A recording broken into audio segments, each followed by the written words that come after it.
1990-жылы 11 февраль Түштүк Африка өлкөсү. Ак түстөгү адамдар таза кийимдерин кийип алып регби оюнун ойноп жатса, кара терилүүлөр кембагалдар тарапта эски кийимдерин кийип алып футбол ойноп жатышкан. Бир мезгилде эле аларды бөлүп турган жолдо тартип сакчылардын унаалары өтүп, буга чейинки 27 жылдык өмүрү түрмөдө өткөн Нелсон Манделла түрмөдөн чыккандыгы билинет. Анда кара терилүүлөрдүн бардыгы кубанышып биздин ажообуз чыкты деп сүйүнүп, актар болсо Нелсон Манделланын чыккандыгына кубанышпай бул кылмышкерди эмнеге кой беришти экен деп ачуулана башташат. Анткени Нелсон Манделла ошол мезгилдеги Түштүк Африканын апартеидтик саясаты менен күрөшүп, өлкөдө теңсиздик мыйзамдуу түрдө экендигине ынанбай ал мыйзамды жок кылуунун аракетин көрүп, бирок бул иштери үчүн түрмөгө өмүр бою камалган болчу. Көрсө апартеидтик мыйзам ак түстөгү адамдарды үстүн көрүп, караларды экинчи сорттогу адамдардай кылып, бул мыйзамдын айынан өлкөдө көптөгөн жарандык согуштар болуп, кара терилүүлөр мындай теңсиздиктен чарчашып өлкөдө жашап үстөмдүк кылган актарды аябай эле жек көрүп калышат. Ошондуктан Нелсон Манделла 1994-жылы өлкө башчылыгына мандатын коюп, шайлоодон утуп апартеидтик мыйзамды жок кыламын деп убада берет.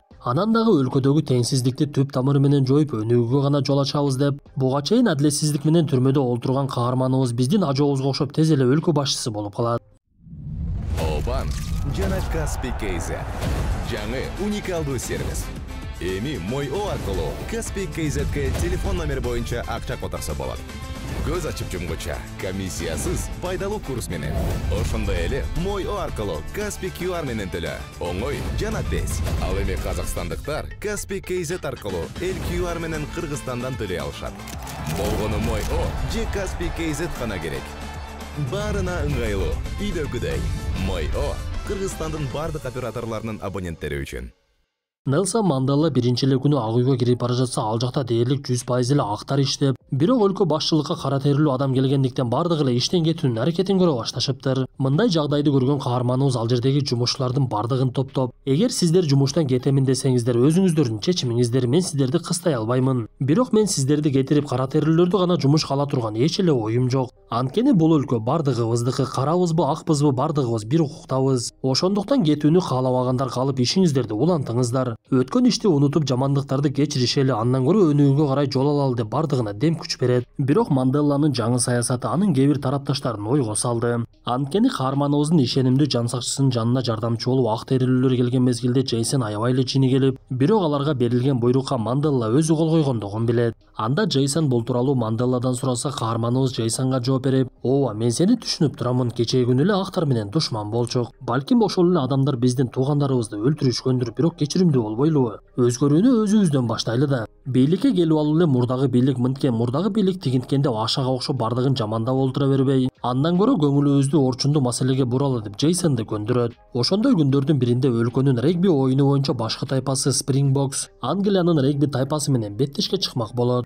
Кызыгы, ал убакта регби оюнун жалаң гана актар ойноп, көрүүчүлөр дагы жалаң ак түстөгү адамдар келип, Түштүк Африканын Springboks тайпасында жалаң актар бир гана Честер деген кара терилүү бала бар экен. Манделла ал жерге конок болуп келип, оюндун жүрүшүндө аны колдоочулар дагы жана аны жаман көргөндөр дагы бар экендигин көрүп, жана оюндун жүрүшүндө өз өлкөсүнүн башкы тайпасы Springbokсту кара терилүү жергиликтүүлөр колдобой эле, тескерисинче англиялыктарды колдоп жаткандыгын байкайт. Ошондуктан каарманыбыз өлкө ичиндеги актар менен каралардын ортосундагы маселени чечиш керек экендигин түшүндү. Кандай болбосун, оюн уланып, Springboks тайпасынын башчысы Франсуа Пинар оюнчуларды канчалык шыктандырбасын, алар англиялыктардан жеңилип калышат.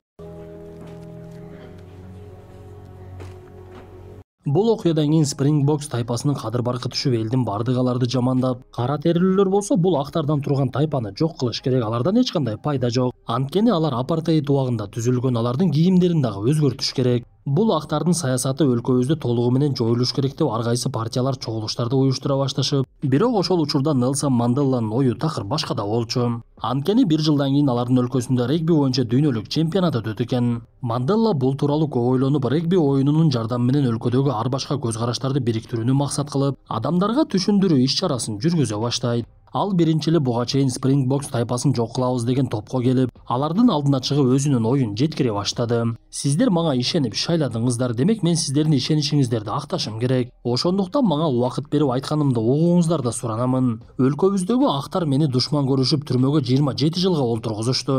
Бирок мен ал убакта жөн турбай түрмөдө актар тууралуу изилдеп, алардын ичинен өздүгүн тааныш үчүн толугу менен окуп чыктым. Анткени душмандын сырын билсең, аларды жеңүү оңой эле болот. Мына бүгүн биз жеңишке жетип өлкөнү башкарып олтурабыз. Бирок биз алардай болуп жамандыкка жамандык менен кайтарбай эле коелу да. Антсек өлкөбүздөгү ажырым күчөп бөлүнүп кете бергидей. Качанкыга чейин сен оштуксуң, сен чүйлүксүң деп бири-бирибизди жаман көрүп жүрө беребиз? Ойгонууга мезгил келди го дейм. Советтер Союзу киргизген мээбиздеги ой жүгүртүүнү чыгарып салбайлыбы? Андан көрө бир жакадан баш, бир жеңден кол чыгаралы деп адамдарды ишендирип, мен өлкөмдү жакшылыкка гана жете элеймин деп караларды актарга каршы эч кандай саясат жүргүзбөсүн суранат. И положила конец такому явлению, как расизм. Манделла ошентип өзүнүн өлкө башчылык ишин жүргүзүп, Бириккен Улуттар уюмуна чейин барып, тышкы саясатты дагы жакшы алып барып, ар кайсы өлкөлөрдөн инвестицияларды тарта баштайт. Анткени Түштүк Африкада ал убакта 42 миллиондой адам жашап, кылмыштуулук жана кембагалчылык кеңири тараган болчу. Ошондуктан Манделла өз өлкөсүн бардык инвесторлор үчүн ачык экендигин айтып, аны менен биргеликте эле ички саясатты дагы унуткан жок. Ал бир күнү Спрингбокс тайпасынын башчысы Франсуа Пинарга коңгуроо кылып, аны ак үйгө жолугушууга чакырса, муну уккан Пинар эмнелешин деле билбей калат. Анткени анын үй бүлөсү буга чейин эми биздин өлкөбүздө кара терилүү өлкө башчы болсо бизге жашоо кыйын болот го деп ойлоп жаткан болчу.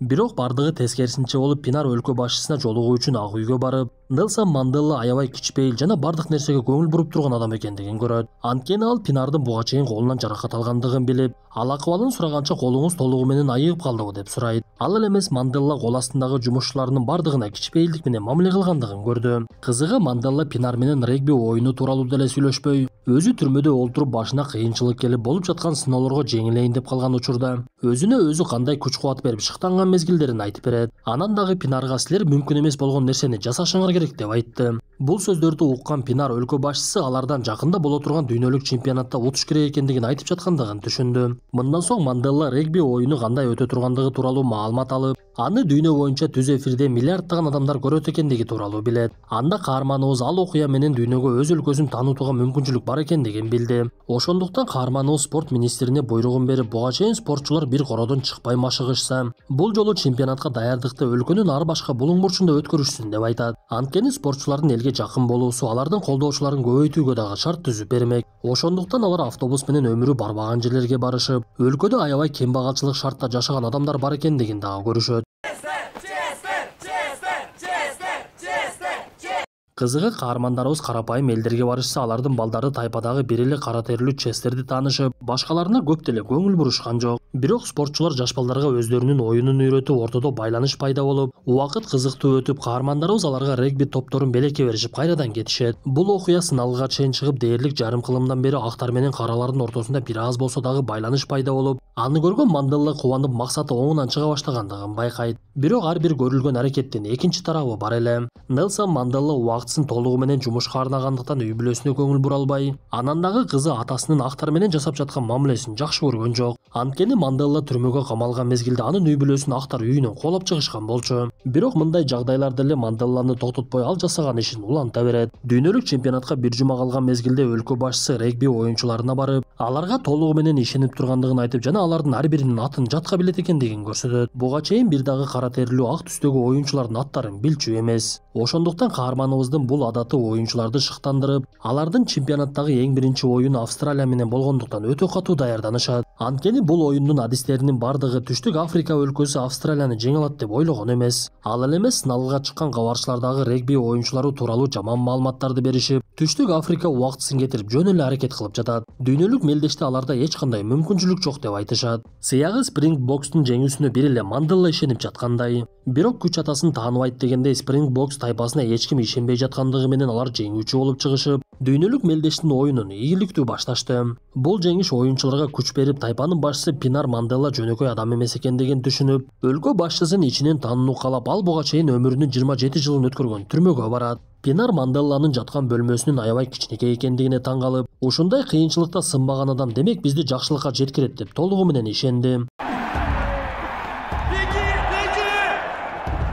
Ошентип мелдештин экинчи оюнунда каармандарыбыз Самоа өлкөсү менен ойноп, бул оюнда дагы ийгиликтүү чыгып, атааңдаштарын чоң эсеп менен жеңет. Ошентип каармандарыбыз жарым финалда катуу жамгыр жаап жаткан учурда Франция менен ойноп, бактыга жараша Францияны дагы жеңип финалга чыгып келишти. Экинчи тарапта финалга чыгуу үчүн Жаңы Зеландия менен Англия беттешип жаткан. Мындан 1 жыл мурун каармандарыбыз Англиядан утулгандыгы эсибизде. Жаңы Зеландия болсо Англияны эч кандай кыйынчылыгы жок эле утуп финалга чыгып, каармандарыбызды ойго салып бул беттешти көргөн Манделланы дагы түйшөлтүп койду. Анткени Түштүк Африка өлкөсү өзүнүн өзгөрүп жаңы жолго түшкөндүгүн далилдеш үчүн бул чемпионатта биринчиликти алып бүткүл дүйнөгө жар салыш керек болчу. Ошондуктан оюнчулар дагы өлкө башчысы дагы басса турса финалдык беттешти ойлонуп, бир гана Франсуа Пинар аялы менен сүйлөшүп жатып оюн тууралуу эч кандай кабатыр албай эле тургандыгын түшүндүрөт. Ал тескерисинче буга чейин Манделла олтуруп чыккан түрмөдөгү бөлмөнү эстеп, дээрлик 30 жыл бою ошол түрмөдө олтуруп чыкса, андан чыккандан кийин аны түрмөгө олтургузгандардын бардыгын кечирип коюу бул эмне деген эрдик? Мен бул оюмдун түбүнө жете албадым деген сөздөрүн айтат.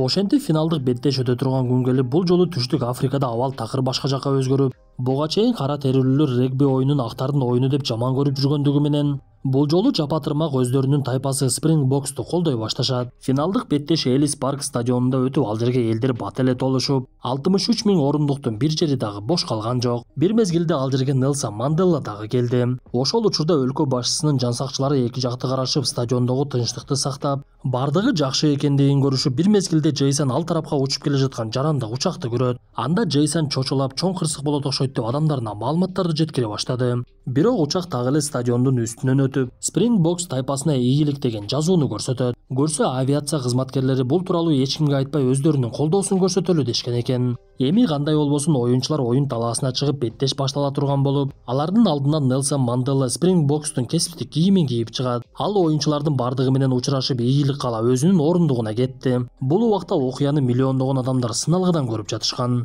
Мне отсюда прекрасно видно весь стадион Элис Парк.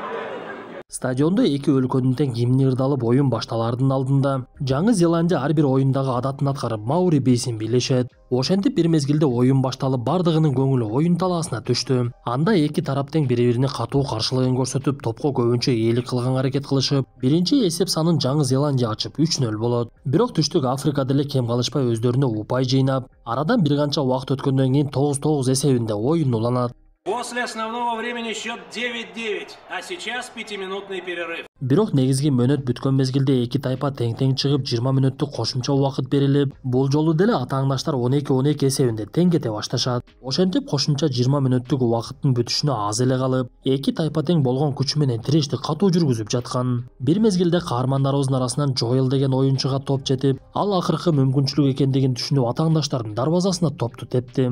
Джоэлдин бул аракетинен майнап чыгып, каармандарыбыз 15 деген упайга ээ болуп, көп өтпөй эле кошумча берилген 20 мүнөт бүткөндүгү билинет. Оюн аягына чыгып, эч ким ишенбеген Түштүк Африка биринчиликти алып, оюнга күбө болгондордун бардыгы кубанып ак карасына карабай кучакташып жатышты. Анткени бул жолку жеңиш алардын ынтымагынын жеңиши болчу. Ошентип жеңүүчү аныкталып, Нелсон Манделла кайрадан элдин алдына чыгып, Франсуа Пинар экөө бири-бирине ыраазычылык билдирип, өлкө башчы кубокту тапшырат. Ошентип 1964-жылы өмүр бою эркинен ажыратылган Нелсон Манделла 27 жылдан кийин түрмөдөн чыгып, өлкөсүндө өзгөртүү жарата алды. Мындай окуяны көрүп олтуруп, балким жараткан кааласа чындап эле адамдын колунан келбеген нерсе жоктур деп ойлоносуң. Ошондуктан биз дагы колубуздан келеби, ал нерсеге өмүрүбүз жетеби белгисиз айтор. Каналыбызды миллион катталуучу топтойбуз деген ниет менен баштадык эле. Бирок арадан 3 жылдай убакыт өтүп, ниетибиздин жарымына дагы жете элекпиз. Ошондуктан достор, жасап жаткан эмгегибиз сизге бир аз болсо дагы жакса, каналыбызга катталып кетиңиз. Катталгандар болсо дос туугандарыңыздарга сунуштап, каналыбыз тууралуу маалыматтарды жеткирип, алдыдагы ийгиликтерге биргеликте жетели. Эми достор, кийинки мыкты тасмалардан жолугушканча ден соолукту жакшы карап, кечеги күнүбүздөн бүгүнкүсү, бүгүнкүдөн эртеңки күнүбүз ар дайым мыкты болсун.